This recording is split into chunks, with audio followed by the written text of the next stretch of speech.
Apa yang aku dah buat ni, ya Allah? Ya Allah, ampunkanlah dosaku, ya Allah.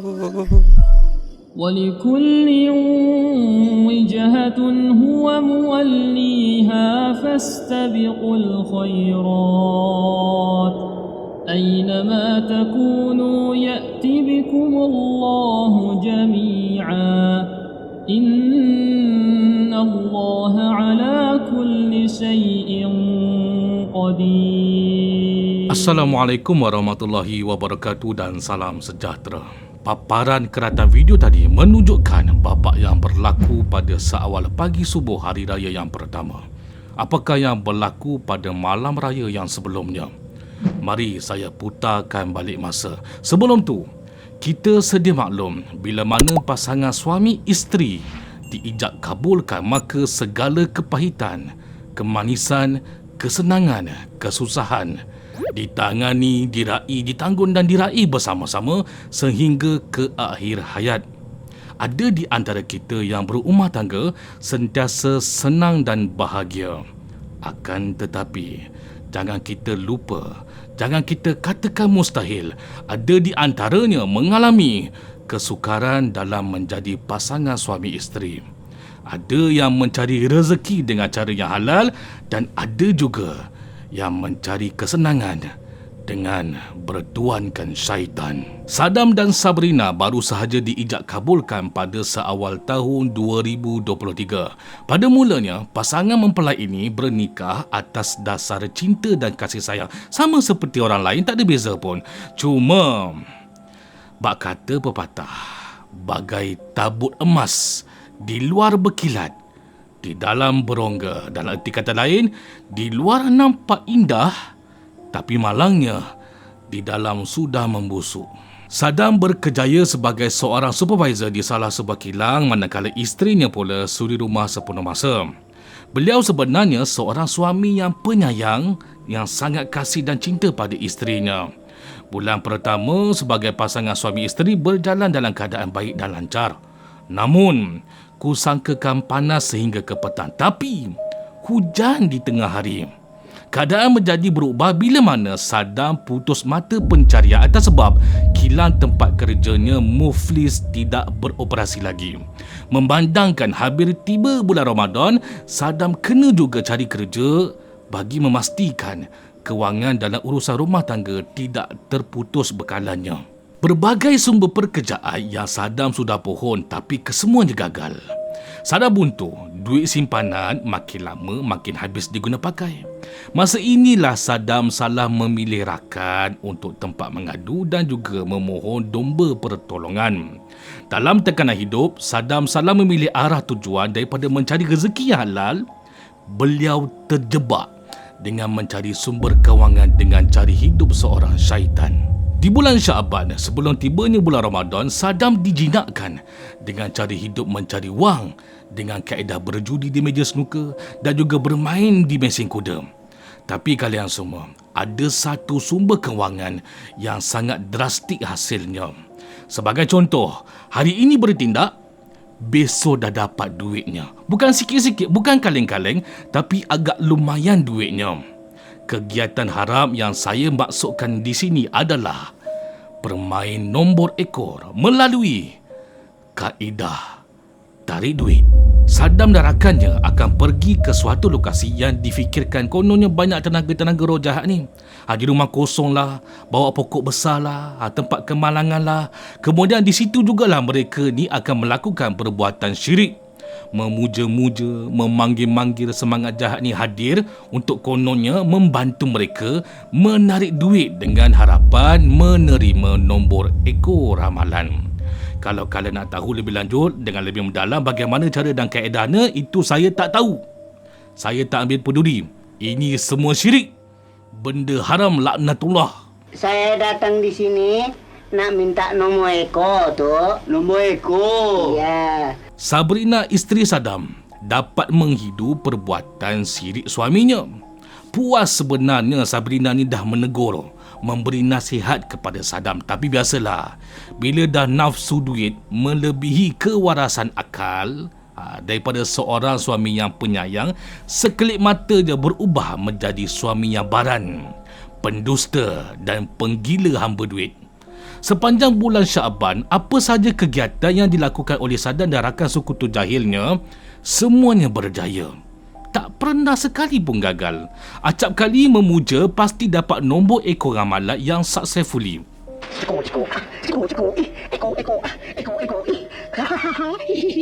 Hilang gigi tinggal gusi. Ini yang berlaku pada sepanjang bulan Syaban. Akan tetapi, bulan Ramadan tak akan memberi peluang kepada Saddam. Apa yang berlaku sepanjang di bulan Ramadan ni? Bulan Ramadan dikenali juga sebagai bulan Sayyidus Syuhur, bulan yang paling mulia, penghulu segala bulan. Sedang seluruh warga dunia Islam berpuasa dan berebut mengerjakan amalan ibadat, cuma ada seekor ni dalam kisah ni yang masih lagi giat berusaha melakukan perbuatan syirik dalam mendapatkan sumber wang yang haram. Itulah manusia dalam kisah ni yang bernama Saddam. Oleh sebab demikian, segelintiran pandangan pernah berkata, bahaya kalau orang yang tak pernah buat jahat ni. Bila diberi peluang mereka buat jahat, bila mereka dah rasa sekali seronoknya benda jahat tu, dia akan ketagih, akan buat lagi, akan buat lagi, akan buat lagi, dan akhirnya akan buat lagi sehinggalah hilang ketagihan buat jahat tu. Betul tak saudara dan saudari semua? Betul kan? Orang lain berpuasa, solat tarawih, baca Al-Quran. Bagi Saddam pula, dia berlakon puasa depan orang, solat pun tinggal. Dia ni macam sesat-sesatnya. Betul-betul terpesong Saddam ni. Hilang kebaikan Saddam yang dulunya Sabrina isterinya kenal. Sabrina sedih melihat keadaan suaminya macam tu. Adakah ini kesan daripada tekanan hidup yang dilalui oleh Saddam sebelum ini? Adakah disebabkan duit haram tu yang mengubah Saddam daripada suami yang soleh kepada suami syaitan? Di bulan Ramadan membuatkan segala rancangan Saddam dan rakan sekutunya gagal. Bila membuat aktiviti syirik kesemuanya tak ada hasil. Panggil-panggil, puja-memuja, no, tak ada hasil. Saddam jadi tak keruan sebab cara untuk dapatkan duit dengan banyak menemui jalan buntu. Maka nak tak nak beliau terpaksa guna cara lama, bermain snooker, bermain kad, main mesin kuda. Tak ada pilihan lain dah. Rakan jahat sekutu dengan Saddam ni pernah bagi tahu pada Saddam. Katanya, Tok Guru Siam dia pernah bagi amaran. Ada 1 bulan dalam bulan Islam jangan tarik duit, sebab confirm tak akan jadinya. Dan lagi katanya, jangan terlalu kerap sangat tarik duit sebab bahaya takut termakan diri. Ini yang dikatakan Tok Guru Siam dia lah. Bagi saya pula, dengar boleh, percaya jangan. Jangan diikut, jangan percaya. Ini semua syirik. Ingat tu kalian semua. Kalau dah di bulan Ramadan gagal menarik duit, maka kawan-kawan jadi mengambil keputusan untuk stop dulu, untuk berhenti dulu. Tapi tidak bagi Saddam. Betul-betul degil si Saddam ni sebab dia sanggup buat sorang-sorang kerja tarik duit tu. Di bulan Ramadan pula tu. Kawan-kawan dia lain tak nak buat dah. Tapi tidak bagi Saddam ni. Tak putus asa. Masih lagi usaha mencuba dan cuba. Boleh dikatakan 2 atau 3 kali dalam setiap minggu di bulan Ramadan, pasti Saddam ni akan buat puja tarik duit. Sampaikan isterinya macam dapat bau apa yang suaminya cuba sorokkan. Orang lelaki bila masuk waktu isyak akan bawa kopiah sebab nak solat tarawih di surau atau masjid. Suaminya pula, si Saddam ni, keluar daripada rumah bawa lilin naik motor. Walhal rumah mereka berdua ni tak jauh pun daripada surau. Kalau azan berkumandang tu memang cukup jelas didengari daripada rumah mereka berdua ni. Sabrina selalu bertanyakan pada suaminya, abang tak solat tarawih ke? Nak pergi mana? Dan buat apa dengan lilin tu? Dan setiap kali itu jugalah Sabrina ni kena marah dengan Saddam. Saddam naik angin. Jangan sibuk lah, ini kerja aku. Jangan nak sibuk-sibuk. Itulah yang dikatakan oleh Saddam setiap kali diajukan soalan yang sama oleh Sabrina isterinya. Saddam walaupun sudah berubah sikap menjadi seorang yang barat, sering berkata kasar dengan isterinya Sabrina, tetapi Saddam tak pernah pun angkat tangan, walaupun sedikit pun, tak pernah pun cedera pukul si Sabrina ni. Mungkin jauh di sudut hati Saddam, dia masih lagi sayang serta kasih pada isterinya. Mungkin cuma disebabkan tekanan perasaan dalam mencari kewangan, Saddam kelihatan terdesak setiap hari. Yelah kan, duit tak berkat. Banyak macam mana sekalipun mesti hati tak tenteram kan. Ada je benda yang tak cukup. Kemudian, pada satu malam, menjadi satu titik noktah yang gelap dan ngeri buat Saddam.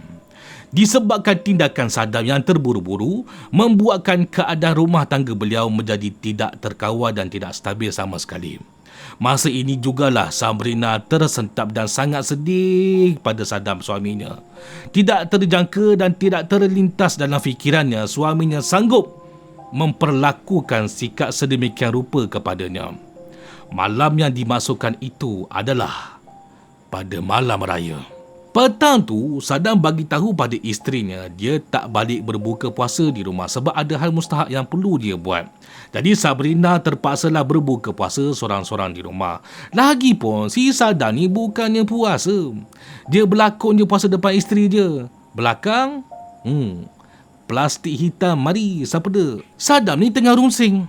Duit dah tinggal sikit, esoknya dah nak raya. Sambil dia tunggang motosikal mencari pot untuk menjamu juada plastik hitam, akhirnya dia tiba di suatu tanah perkuburan Islam. Tengah-tengah mencuri-curi makan, otak nafsu jahat si Saddam ni berfikiran, aku ni tak pernah cuba lagi tarik duit dekat kubur Islam tau. Selalunya rumah kosong, pokok besar. Apa kata malam ni aku cuba puja dekat kubur Islam ni? Astaghfirullahalazim. Saddam. Malam tu selepas azan isyak berkumandang, Saddam dah terpacak dekat kubur Islam ni. Kubur pun Saddam dah pilih untuk dibuat ritual pemujaan tarik duit. Saya ni nak cakap pun tak sampai hati tau. Nak teruskan cerita pun tak sampai hati. Hati hitam betul kamu ni Saddam. Okey, kita sambung semula. Baru saja Saddam nak hidupkan lilin, tiba-tiba dengan kuasa Allah Subhanahu Wa Taala, hujan pun turun dengan selebat-lebatnya. Gagal lagi malam ni. Saddam betul-betul kecewa sebab bagi dia inilah peluang terakhir untuk dia mendapatkan duit dengan cara mudah dan cepat. Saddam hidupkan enjin motor dan bergegas pulang ke rumah dengan harapan yang kosong. Gagal lagi sekali. Sampai sahaja Saddam di rumah dengan kebasahan kuyupnya, isteri Saddam menegur. Abang, basah kuyup baju abang ni. Nak saya ambilkan tuala untuk abang? Memanglah aku basah. Kau peli aku ya. Ini kau punya pasal. Mesti kau yang doakan hujan kan? Aku tadi tu sikit lagi nak dapat duit. Kamu tahu tak? Menyusahkan aku. Malam ni kau pergi raya rumah mak kamu seorang-seorang. Aku tak nak ikut. Aku tak ada duit. Pergi balik. Saddam, kamu dah buat salah besar ni Saddam. Kesian isteri hang tu Saddam. Makan minum kamu dia jaga. Buruk kelaku perkataan maki yang kamu lontar kepada dia pun dia sentiasa doa yang baik-baik buat kamu Saddam. Ini kamu siap boleh halau dia lagi tu. Dia tu nak beraya dengan kamu Saddam. Kamu suruh dia beraya seorang-seorang lagi. Kamu ni Saddam memang suami setan. Isteri Saddam balik kampung malam tu seorang-seorang. Kesian sangat pada isteri dia. Walaupun suaminya melayan dan bersikap sedemikian rupa, tetapi Sabrina tetap juga bersabar dan juga doakan yang baik-baik. Moga suaminya dibukakan pintu taubat oleh Allah SWT. Namun, pada malam ini jugalah menjadi mimpi ngeri buat Saddam. Selama ini, Saddam seronok buat duit dengan kaedah yang syirik tanpa dia ketahui perbuatan yang dia lakukan perlu dibayar dengan harga yang setimpal. Apakah yang berlaku pada Saddam? Malam tu pada jam 1 pagi, sedang Saddam ni, si suami setan ni, melepaskan geram dengan bermain game. Tiba-tiba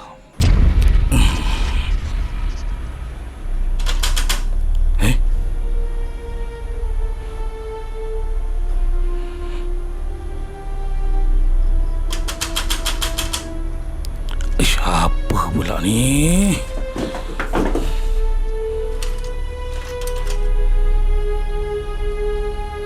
Tak ada apa pun.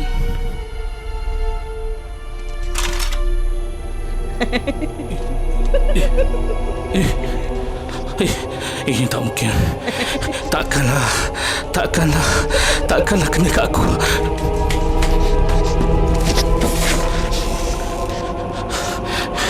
Ya Allah, bini aku.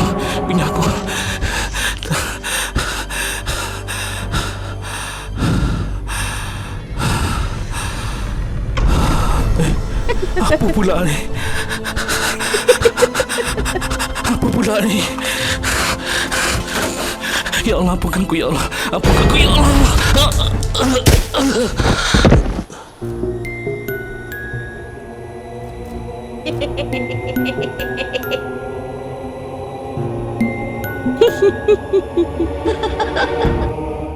Saddam diganggu oleh jin syaitan yang mendagih kelakuan syirik daripada diri dia sendiri. Jin syaitan ni memerlukan puja-pujaan daripada Saddam. Tak lama kemudian, Saddam terjaga daripada pensannya dikejutkan oleh panggilan azan subuh. Saddam merasakan anggota badannya tiba-tiba menjadi sangat sejuk. Hati Saddam yang sebelum ini sentiasa panas berubah menjadi sangat tenang dengan azan subuh yang berkumandang tu. Masa inilah Saddam sedar dia adalah manusia yang sangat-sangat tersesat.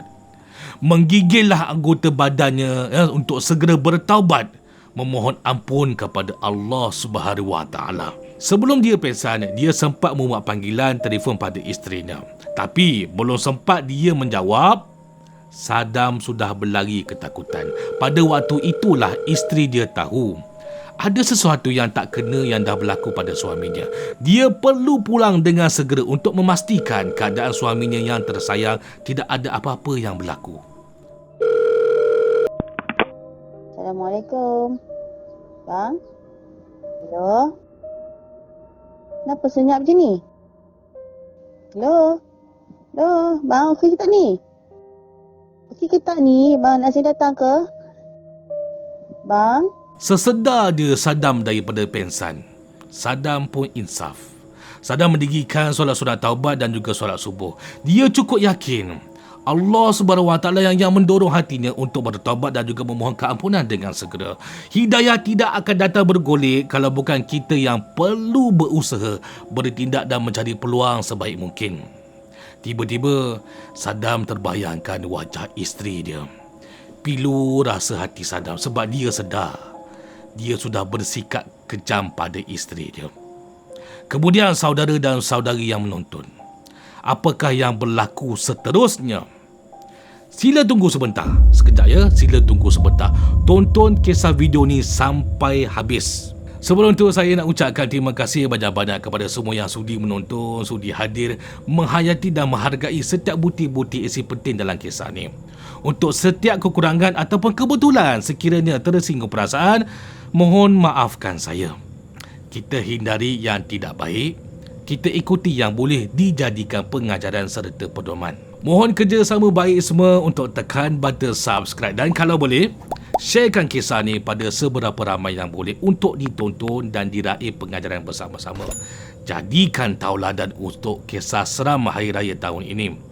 Saya selaku admin, wakil kepada warga kisah seram Alam Jin, selaku wakil juga kepada tenaga kerja yang terlibat dan juga seluruh ahli keluarga saya sendiri ingin mengucapkan Selamat Hari Raya Aidilfitri, maaf zahir dan batin. InsyaAllah kita akan bersua lagi di minggu yang seterusnya dalam kisah seram Alam Jin. Mari kita saksikan sambungannya, nasib si Saddam, suami syaitan di malam raya. Astaghfirullah Rabbal baraya, Astaghfirullah minal khataya, Astaghfirullah Rabbal baraya, Astaghfirullah minal khataya.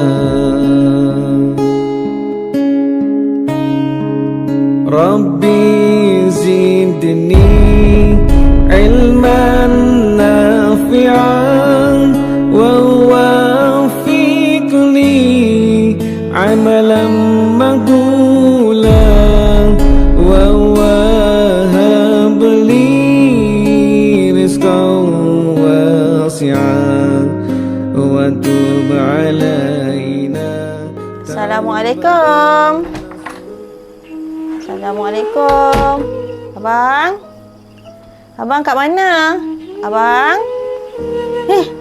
Abang, kenapa ni? Saya jangan tinggalkan abang saya. Ampunkan abang saya. Ampunkan abang saya, ya Allah, ya Tuhanku. Kejam dia aku, ya Allah. Saya ampunkan abang saya. Apa punya abang silap, ya apa punya abang silap. Dalam dingin subuh hatiku terusi, kenang nasib diri di rantauan. Bergema takbir raya menitis air mata, terbayang suasana permadisaan.